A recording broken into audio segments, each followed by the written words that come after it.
senang dan bahagia. Hai Bapak Ibu guru hebat, saya Jumi Asmi, guru bahasa Inggris SMP Negeri 1 Ponang Selatan. Pada video kali ini, saya akan berbagi praktik baik tentang pelaksanaan pembelajaran berdiferensiasi yang telah saya lakukan bersama murid saya di kelas, yaitu tentang materi greeting card mata pelajaran bahasa Inggris kelas 8 dengan judul membuat kartu ucapan atau greeting card yang menarik dan kekinian. Sebagai pendidik di era digital, saya sangat ingin menghadirkan pembelajaran yang sesuai dengan zaman dengan memanfaatkan aplikasi pembelajaran digital di kelas. Namun, sarana dan prasarana di sekolah masih terbatas dan belum memadai. Beberapa murid yang telah memiliki smartphone pun belum optimal menggunakan gawainya dalam pembelajaran. Selain itu, murid masih terbatas dalam menyusun kalimat sederhana bahasa Inggris. Oleh karena itu, saya merancang pembelajaran berdiferensiasi dan menerapkannya di kelas. Sebelum pembelajaran dilaksanakan, saya merancang asesmen diagnostik yang terdiri dari asesmen kognitif untuk mengetahui sejauh mana pemahaman awal murid mengenai greeting card atau kartu ucapan, dan asesmen non-kognitif untuk menganalisis kebutuhan, minat, dan profil belajar murid. Assalamualaikum. Waalaikumsalam. Kegiatan apersepsi dalam kegiatan pendahuluan meliputi salam, kemudian menyapa murid, setelah itu menyampaikan tujuan pembelajaran, serta memberikan pertanyaan pemantik kepada murid. Saya menerapkan strategi diferensiasi proses, yaitu melalui kegiatan berjenjang berdasarkan hasil analisis asesmen diagnostik. Kegiatan pertama adalah murid secara individu membuat kartu ucapan sederhana sesuai dengan pengetahuan awal mereka pada lembar kerja yang telah dipersiapkan. Murid diberi kebebasan untuk menentukan tema kartu ucapan yang ingin mereka buat.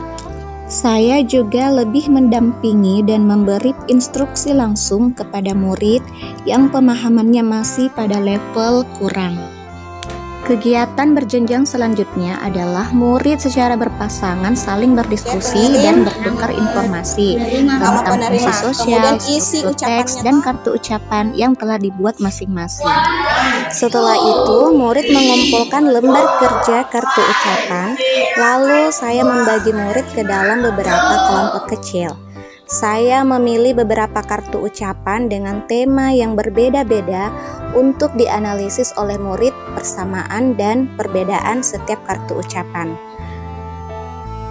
Pada kegiatan ini tentu perlu pendampingan kelompok yang masih membutuhkan bantuan atau instruksi langsung dari guru.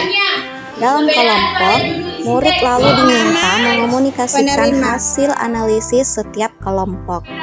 Ucapan selamat ulang tahun, sedangkan greeting card kedua ucapan selamat. Untuk menguatkan pemahaman murid, saya menyajikan materi tentang greeting card atau kartu ucapan dalam bentuk presentasi PowerPoint. Selain itu, murid juga menonton video pembelajaran tentang bagaimana membuat kartu ucapan dengan buatan tangan. Murid kemudian dibagi ke dalam dua kelompok besar, yaitu kelompok murid yang memiliki gawai dan kelompok murid yang tidak memiliki gawai. Kelompok murid yang tidak memiliki gawai membuat kartu ucapan dengan alat dan bahan yang telah dipersiapkan. Sedangkan kelompok yang memiliki gawai membuat karya greeting card menggunakan aplikasi Canva.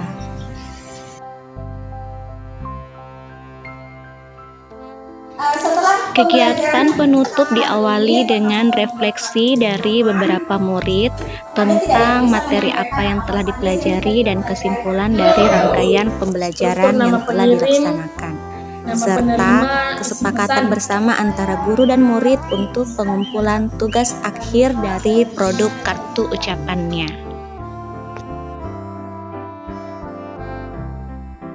Setelah pembelajaran yang dilakukan di dunia sosial lebih bisa memahami tentang pelajaran greeting card karena lebih banyak kegiatan di dalamnya yang bisa dipahami sehingga lebih aktif dalam berkelompok atau secara individu. Saya lebih senang menggunakan aplikasi Canva dengan membuat kartu ucapan dan membuat saya lebih kreatif dan mudah untuk membuat kartu ucapan.